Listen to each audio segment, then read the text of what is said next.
Today we will discuss about MCQ for GATE exam, entrance exam, government exam, GPSC, etc.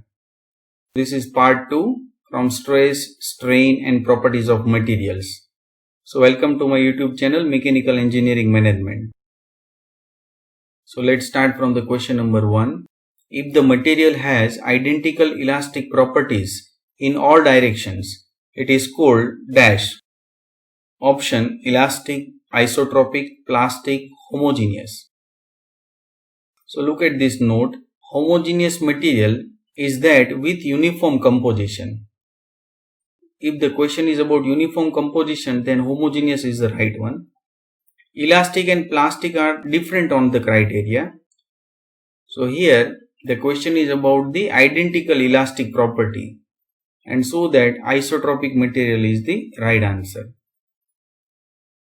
Next, if the material has different elastic properties in perpendicular directions, it is called option elastic, isotropic, orthotropic, plastic. So as we have discussed in previous case, isotropic material has the same elastic properties, but orthotropic material has the different. So here the question is about different elastic properties. So C is the right answer. Next, the slope of the stress strain curve in the elastic deformation region is option elastic modulus, plastic modulus, Poisson ratio, none of the above. So look at the note first. The elastic modulus is the ratio of the stress and strain. So on the stress strain curve, it is the slope. So the right answer is elastic modulus. Next, which point on the stress strain curve occurs after the proportionality limit? Option upper yield point, lower yield point, elastic limit, ultimate point. So look at this figure. This is very important figure. So try to understand stress strain diagram. The question is about after the proportionality limit. So here A point is the proportionality limit, and after that there will be the elastic limit. So C is the right answer. Next, for an isotropic, homogeneous and elastic material obeying Hooke's law, the number of independent elastic constants is option 2, 3, 5, 6. So the answer is 3.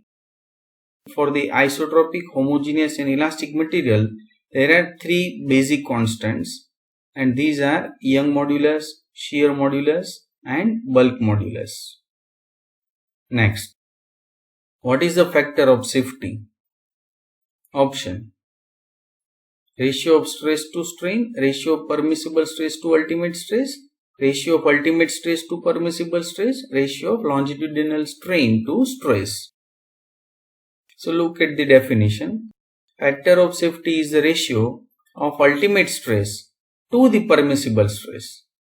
Mathematically we can say the factor of safety is the ratio of ultimate stress, or you can say yield stress, to allowable stress or design stress, or you can say permissible stress, and that is always greater than 1. So here C is the right answer.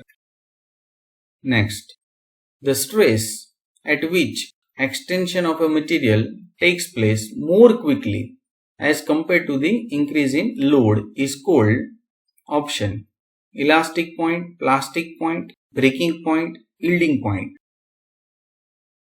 So look at this figure. Here you can see in between C and D, the strain takes place more quickly compared to the stress, and this portion C to D is known as yielding. So D is the right answer. Next, as the elastic limit reaches tensile strain, option increases more rapidly, decreases more rapidly, increases in proportion to the stress, decreases in proportion to the stress. So here you can see this B point is the elastic limit, and after that the strain that you can see over here, this is the strain, increases rapidly compared to the stress. So A is the right answer. Next, the lateral strain is option R as follows. So look at this note first. The lateral strain is the strain at right angles to the direction of the applied load.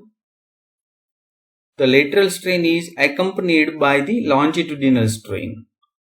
Longitudinal strain is also sometimes called as the linear strain. So try to understand this note with the help of the figure. So let's consider this is a body. Tensile force is applied in the axis of this body. And so that we can say strain developed in this axial direction is called as the linear strain, and perpendicular to that is called as the lateral strain. So here C is the right answer. Next, highest value of stress for which Hooke's law is applicable for a given material is called option stress limit, strain limit, proportional limit, elastic limit. So look at this figure. Here A point is known as proportional limit, and you know that Hooke's law means stress is directly proportional to strain. So we can say Hooke's law is applicable for this blue region only. So you can understand the maximum limit for the Hooke's law is the proportional limit. So C is the right answer.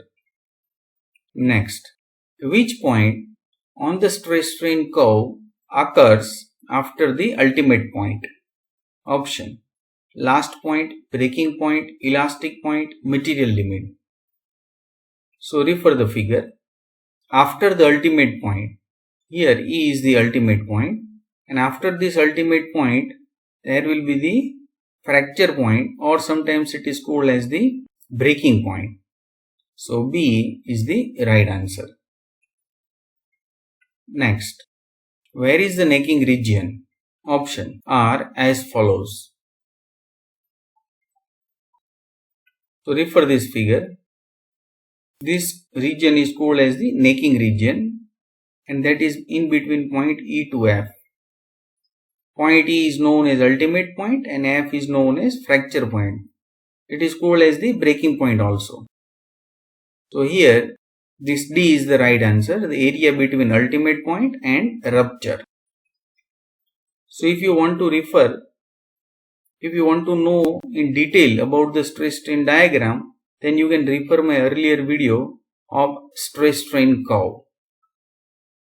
Next, what will be the elastic modulus of a material if the Poisson ratio for the material is 0.5? Option equal to its shear modulus, 3 times to shear modulus, 4 times its shear modulus, none of the above. So you have to remember these two important formulae. T is equal to 2G in bracket 1 plus mu, and second one is E is equal to 3K in bracket 1 minus 2 mu, where elastic modulus E, shear modulus G, and bulk modulus K. So from this first equation, 2G is as it is, 1 is as it is, and mu, that means Poisson ratio, that is given to you as 0.5. So if you simplify 1 plus 0.5, then it is 1.5. 1.5 into 2, that means it is 3G. So I can say the elastic modulus is 3 times its shear modulus. So B is the right answer. Next, a rigid beam ABCD is hinged at D and supported by two springs at A and B as shown in figure. The beam carries a vertical load P at C. The stiffness of spring at A is 2K and that of B is K. What will be the ratio of forces of spring at A and that of spring at B? So this figure is given to you. Option 4, 3, 2, 1. So look at this figure. This is the beam ABCD the P force is acting at point C, and these are the distances. And these two are the springs. Now as you know that the rigid beam will rotate about point D due to this load P at C point. And so that the beam will rotate like that. So this is the reaction due to the spring at point A, and this is also the reaction due to the spring B. And you know that this is the deflection delta A at A point, and this one is the deflection delta B at B point. Now you know that the definition of the stiffness of spring, it is the ratio of the load to its deflection. So from this equation I can say S into delta is equal to P. So I can apply the same equation for the spring at A.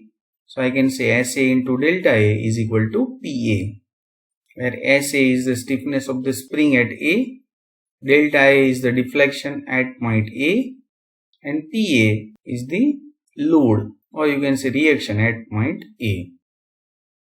So let's say it is the equation number 1. Similarly, I can say for the spring B, let's say it is equation number 2. Now from the equation number 1, SA is the stiffness of the spring at A, and that is given to you as 2K.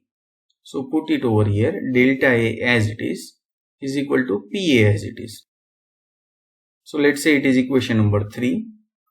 Similarly, from equation number 2 I can say SB is the stiffness of the spring at B point, and that is given to you as K.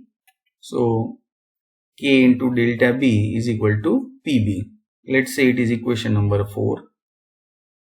Now divide this equation number 3 by equation number 4. So you can understand K will be cancelled. So 2 into delta A upon delta B is equal to PA upon PB. Let's say it is equation number 5. Now from this figure there are similar triangle. So from that I can say delta A upon delta B is equal to the distance from the D, that is 3A by 2A. So simplify over here. So A will be cancelled. So remaining term is 3 by 2. So now from equation number 5, 2 as it is, and delta A by delta B is equal to 3 by 2 is equal to PA by PB. So simplify over here. So 2 will be cancelled. So it is 3 is equal to PA upon PB.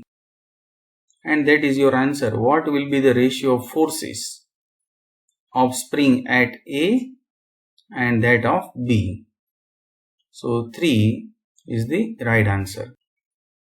Next, a solid metal bar of uniform diameter D and length L is hung vertically from a ceiling. If the density of the material of the bar is 1 and the modulus of elasticity is E, then the total elongation of the bar due to its own weight will be option L by 2E, L square by 2E, E by 2L, E by 2L square. The elongation of the bar due to its own weight, that is rho L square upon 2E, and you have to remember this delta, that means elongation, is always due to its self weight, and that is rho L square upon 2E. And here rho is the density that is given to you in your description. The density of the material of the bar is 1. So if I put the rho as 1, then it is delta is equal to L square upon 2E. So B is the right answer. So thanks my dear friends. Press the like button to appreciate this video.